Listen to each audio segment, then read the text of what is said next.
Salut les amis, j'espère que vous allez bien. On se retrouve, et oui, pour le Wrestling Show de WWE Raw. Alors je m'en excuse d'avance, hein, je devais vous faire SmackDown, NXT et la All Elite Wrestling, mais voilà, tout simplement des soucis m'ont fait que je n'ai pas pu vous les réaliser. Je m'en excuse d'avance. Vous aurez donc cette semaine les 4 shows qui vous seront débriefés, pour ainsi dire. Alors qu'est-ce que j'ai pensé du show de Raw?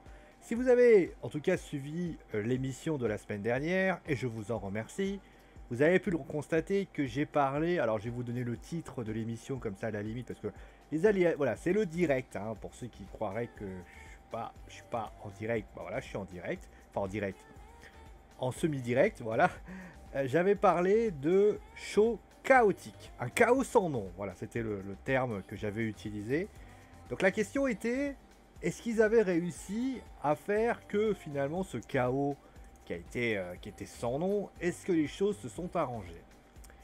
Eh bien, on va commencer directement. Je vais pas vous donner mon avis tout de suite, comme ça à la limite pour ceux qui suivent le titre, comme ça vous aurez votre avis par rapport à ça. Nous allons bien évidemment commencer avec le résumé du show concrètement. Donc il y a eu un segment avec Drew McIntyre et notamment l'annonce qui dit que Randy Orton, s'il ne revient pas, donc c'est un ambulance match, c'est Keith Lee qui le remplace. Voilà. Les Street Profits qui ont battu Shinsuke Nakamura et Cesaro. On a eu ensuite une embrouille et a priori la dissolution du clan, enfin de la team Andrade et Zelina Vega. Zelina Vega, Andrade et Angel Garza. On a eu ensuite Cedric Alexander qui a battu Ricochet, avec notamment la présence de Retribution. Mickey James qui a perdu contre Asuka, c'était pour le titre féminin de Raw. Nous avons ensuite l'arrivée de Zelina Vega qui s'est positionnée pour le titre féminin de Raw. Bobby Lashley qui a battu Eric, très facilement d'ailleurs. Raw Underground qui a débuté. Seth Rollins qui a battu Dominic Mysterio avec l'aide de Murphy, concrètement. Et enfin, on a eu ensuite une bagarre entre Keith Lee et Drew McIntyre. Kevin Owens qui a battu Aleister Black. Et donc Liv to Riot, donc la Riot Squad, qui a battu Natalia et Lana. Et enfin, nos contests entre Drew McIntyre et Keith Lee, puisqu'il y a eu l'arrivée de Retribution. Alors, je vais être honnête avec vous, il y a plusieurs choses qu'on va bien sûr essayer de parler. C'était un show de gala concrètement aujourd'hui. C'était un Raw in Your Face, donc il y avait déjà changement de nom. Clairement, c'était un show de gala. C'était un show, pas forcément de pay-per-view, parce qu'il manquait quand même tout. Il n'y avait pas tout, mais en tout cas, c'était un show où la WWE avait décidé de mettre ce qu'il fallait pour vraiment attirer du monde. Et concrètement, déjà, première chose par rapport à la semaine dernière, le show était plus construit, le show était mieux organisé, il y avait beaucoup plus de structure par rapport à ça. C'était peut-être parfois un peu, voilà, il y avait des temps forts, des temps faibles, comme n'importe quel show, mais contrairement au show de la semaine dernière où j'ai ragé, où j'ai parlé de chaos, j'ai parlé de manque d'organisation, déjà, première chose à mettre à leur actif, le show, concrètement, a été plus structuré et plus organisé, et il m'a donné plus envie de le regarder. Ça, c'est un très bon point. Ensuite, clairement, l'idée de rajouter Keith Lee. Déjà, on va commencer directement par ça. L'idée de rajouter Keith Lee, moi au début, je me suis dit, c'était juste pour faire un espèce de fil rouge. En fin d'émission, il va y avoir Randy Orton qui va venir. Randy Orton, en fait, finalement, va tenter de mettre un punt kick, qui va mettre un punt kick sur Keith Lee, et au final, ça va se passer comme ça. Et bien, pas du tout. Au final, il y a eu l'arrivée de Retribution, qui est arrivée. On va en parler de Retribution à la fin, parce que j'ai encore des grosses interrogations, mais en tout cas, le gang essaie de se mettre en place. Le gang est en train de positionner les choses. Par contre, les gars, je veux bien que vous essayiez un petit peu de garder une sorte de suspense sur les membres de Retribution, mais j'ai envie de vous dire, il y a un truc qui pour ainsi dire ne va pas, qui malheureusement trahit tout le temps, c'est les regards. Je veux dire, je peux pas vous montrer, je vais vous montrer une image, voilà, je vais vous montrer une image tout de suite, ça va vous parler. Attendez, je vais vous la sortir tout de suite. Ah non, je vais pas vous la sortir, comme ça sera réglé. Vous prenez l'image de Retribution, les 5 membres de Retribution. Eh bien, tu te rends compte que tu as la fille en question, celle qui est présente, pour ainsi dire. En fait, je suis désolé de te le dire, mon gars, mais si j'ai besoin de te le préciser, j'étais en train de te... oh, je suis en train de la mettre à la photo, donc soyez sympa. Hein. Bah en fait, je vais te dire une chose un peu méchante, mais... Ah, voilà, la photo est ici, voilà. Alors, juste l'étirer un peu. Ah, je vais vous la sortir, voilà. Je vais mettre comme ça. Tiens, je vais mettre en gros plan, comme ça, à la limite, vous la verrez vraiment comme il faut. Allez, le direct, hein, le direct, j'avais pas prévu de faire ça, mais je me suis dit, allez, c'est parti. Voilà, quand vous regardez cette image, en fait, quand vous regardez cette image, bah, en fait, vous voyez la fille, alors, déjà, à droite, je sais pas, à un moment donné, à droite, tu vois tellement, c'est Dominique Dijakovic. Tu le vois, c'est Dominique Dijakovic. Je veux dire, si tu ne le reconnais pas, tu ne connais pas NXT. À côté, t'en as déjà deux, c'est Mia Haim. T'en as déjà deux, tu les repères.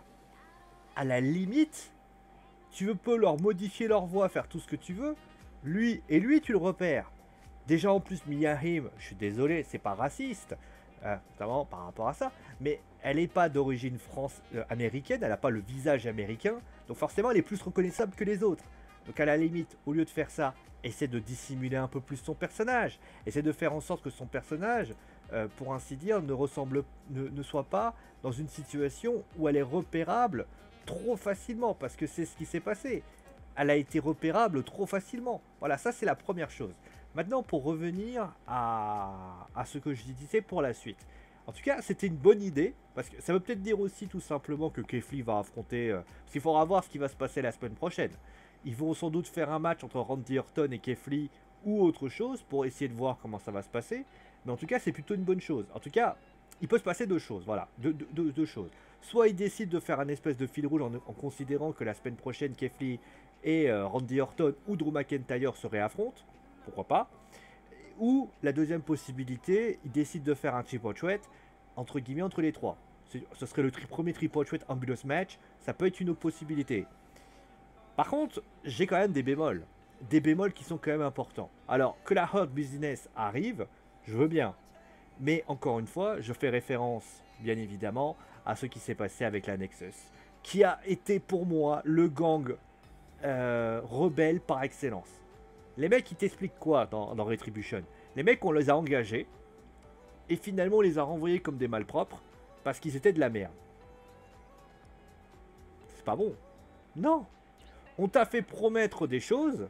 Enfin, c'est comme ça qu'ils l'ont expliqué. En fait, on leur a proposé des choses et au final, on les a traités comme de la merde. Voilà, c'est ça. Non. Parce que Dominic Dijakovic, c'était quand même quelqu'un qui a une grande carrière à NXT. Mia Haim, c'est quelqu'un qui a quand même une belle carrière à NXT, à n'en pas vouloir. Alors, on peut... Mercedes Martinez, c'est quand même une lutteuse qui est quand même sur le devant de la scène. Je rappelle qu'elle a quand même affronté Rhea Ripley. On peut parler de Dio Maddin, oui. Dio Maddin, oui. Et Shane Thorne, oui. Mais à part ces deux-là, le reste, ça reste quand même acceptable à NXT. Alors, après, il va falloir voir comment les choses se passent. Mais moi, ce que j'aurais aimé, ça aurait été juste de dire, bah écoute, moi j'ai été à... Moi je voulais aller dans le show des shows principaux de base. On m'a fourgué à NXT parce qu'on pensait que j'étais pas à la hauteur. Voilà, ça aurait valu quelque chose. Voilà. Donc voilà, par rapport à ça. Parlons quand même de... Alors, pour Keith Lee, voilà, j'ai à peu près tout dit. Parlons maintenant, eh bien, du match entre Mickie James et Asuka, qui, dans l'ensemble, était pas mal. Pour le final. Alors, le final, beaucoup de monde ont été un peu surpris du final. Je pense qu'il y a eu quelque chose.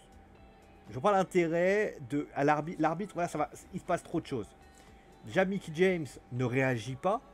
Elle aurait pu réagir en disant voilà, elle quitte le ring trop rapidement, ce qui peut vouloir dire qu'il y a eu une blessure. L'arbitre, même lorsqu'il y a la victoire, il a l'œil derrière elle, donc il a l'œil derrière pour voir Mickie, ce qui peut vouloir signifier qu'il y a eu un souci. Et Mickie s'en va très rapidement, trop rapidement, ce qui signifie une blessure. Pour l'arrivée de Zelina, eh ben écoute, pourquoi pas? Pourquoi pas, je vais te dire, Clash of the Champions, aujourd'hui, il faut trouver des nouvelles têtes. Parce que la réalité aujourd'hui, c'est que à Raw, il n'y a pas de tête d'affiche. Charlotte n'est pas là. Shayna et Nia sont pour les titres féminins de la WWE. Il manque des gens. La Riot Squad, donc Liv Morgan et Ruby Riot sont du côté de là-bas. Il faut trouver quelqu'un d'autre. Lana et Natalia, la seule qui aurait pu valoir d'une certaine crédibilité, c'était peut-être Natalia. Oui, mais Natalia, aux dernières nouvelles, il faudra déjà qu'elle arrive à gagner des matchs. Lana, son commentaire.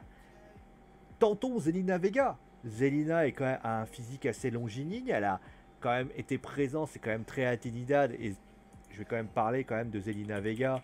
Alors, elle est manageuse, mais pourquoi pas tenter quelque chose avec elle.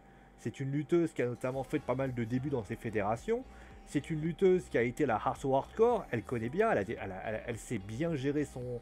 Elle a un beau style. Elle sait lutter. Elle sait faire des bonnes choses. Donc, tonton, c'est pas mal. Et justement, Zelina pourrait être justement la top heel de la compagnie. Pourquoi pas? Pourquoi pas? Par contre, j'ai un petit bémol par rapport à Asuka. Asuka, clairement, quand elle parle japonais comme ça fait ça on dirait Bulma en fait. Bulma ou je dirais Chichi en fait. Chichi qui s'énerve quand on lui dit ah ouais mais t'es une vieille. Non mais c'est de la merde en fait. C'est pas beau. C'est pas beau. Sinon dans l'ensemble, qu'est-ce qu'on peut parler? Oui, de Seth Rollins et de Murphy. Bah la loi de Murphy, elle dit simplement que Murphy, bah c'est... Alors, certains ont peut-être pu être choqués de voir que Murphy reste trop proche encore, mais souvenez-vous bien évidemment dans les années, c'est le Messi, c'est le Messi, l'homme qui dirige, c'est l'homme qui amène les gens. Et concrètement, eh bien, pour ce qui s'agit de Buddy Murphy ou Murphy, eh bien tout simplement, c'est un apôtre. Et il est donc là pour guider Murphy. Et parfois, bah, je vous le donne en mille, quand on a un fidèle, parfois il est obligé de se sacrifier pour son apôtre, concrètement, pour son Dieu, pour son Messie. Et concrètement, eh bien, pour ce cher Murphy, c'est ce qu'il fait. Donc, le truc, c'est que, il doit aussi faire foi et avoir foi en Seth Rollins et écouter les consignes. Donc quand il s'en prend à lui à la fin, je trouve ça normal. Quand il est agressif envers lui, c'est un peu la même chose. Et je trouve que notamment, Seth Rollins a lancé un nouveau système. Après, concrètement, je sais pas comment ça va se finir entre les deux. Est-ce que Murphy, d'ailleurs, le petit regard d'Angie sur Murphy qui fait « T'inquiète pas mon petit gars, ça va aller ». Ça aussi, ça te quitte le personnage. Je te rappelle que Murphy... Non mais c'est pour ça d'ailleurs aussi que Angie, faut pas qu'elle soit là. Angie, c'est une personne qui a le cœur sur la main, ça se voit. Je veux dire, elle arrive sur le ring, vous voyez, elle veut monter, et au lieu d'aller tout droit et de partir, d'ailleurs, on voit Seth Rollins se diriger vers... alors j'ai plus le nom de la fille de Rey Mysterio, et Angie, il la regarde comme ça, il fait qu'il prenez soin de lui. Et après, il s'en va. Et à partir de là, les deux arrivent, et tu vois Angie qui fait ça va, ça va. Je te rappelle que la semaine dernière, tu as pris un kendo stick, tu l'as tabassé avec. Faut que tu sois cohérent, ma belle. Et c'est aussi parce que ça n'est pas une professionnelle. Alors, je sais pas si ça c'est Alia, je crois, est professionnelle ou pas, parce qu'elle, elle joue très bien son rôle. Mais c'est vrai que Angie, c'est une cata. C'est une cata, mais bon, ça viendra avec le temps. En plus, c'est pas une personne qui est faite pour être lutteuse professionnelle, donc on peut pas lui en vouloir par rapport à ça. Bon match aussi des Street Profits contre Nakamura et Cesaro, que j'ai trouvé très bon. Et je vais quand même finir aussi par Kevin Owens contre Aleister Black, que j'ai toujours pas compris. C'est-à-dire que tu fais un heel turn à Aleister Black. Alors, c'est vrai qu'Alexander, franchement, très très bon. Le segment était très bon. Il a franchement fait un super segment. Et puis après, bah, parlons quand même finalement du match que j'ai trouvé excellent. Et bah finalement, Kevin Owens à Aleister Black, bah, je suis un petit peu déçu parce que on te fait faire un turn à Aleister, et bah au final il perd le match. Ça fait un peu léger quand même, hein, je veux dire, pour ça. En tout cas, voilà. Bon show, clairement. Il y avait des petites choses à réajuster, mais voilà, Raw remonte, et ça c'est bien. Mais après, qu'on soit clair là-dessus, il faut pas que parce que tu as WWE in your face, tu te dis, ah bah tiens, on va mettre le maximum. Là, il faut continuer dans cette voie-là. Vous avez mis les petits plats dans les grands, vous avez créé des choses, vous avez su vous organiser. C'est ça aussi que je vais mettre en avant. Mais qu'on soit clair là-dessus, si vous retombez dans vos travers la semaine prochaine, bah, à un moment donné, je vais vous allumer encore. Là, vous êtes dans une bonne continuité. Je veux dire, je vais pas aller très, encore une fois. SmackDown, la différence entre SmackDown et Raw, pour ainsi dire, c'est que Raw, il y a de l'organisation, il y a du storytelling, il y a de la construction. On peut toujours retrouver les choses discutables, parce que voilà, mais au moins il y a de la cohérence dans ce qui est fait. Là, du côté de Raw, c'est un petit peu compliqué. Bon voilà, merci à vous tous. Dites-moi d'ailleurs ce que vous avez pensé du show en commentaire. Gros bisous tout le monde et à très vite.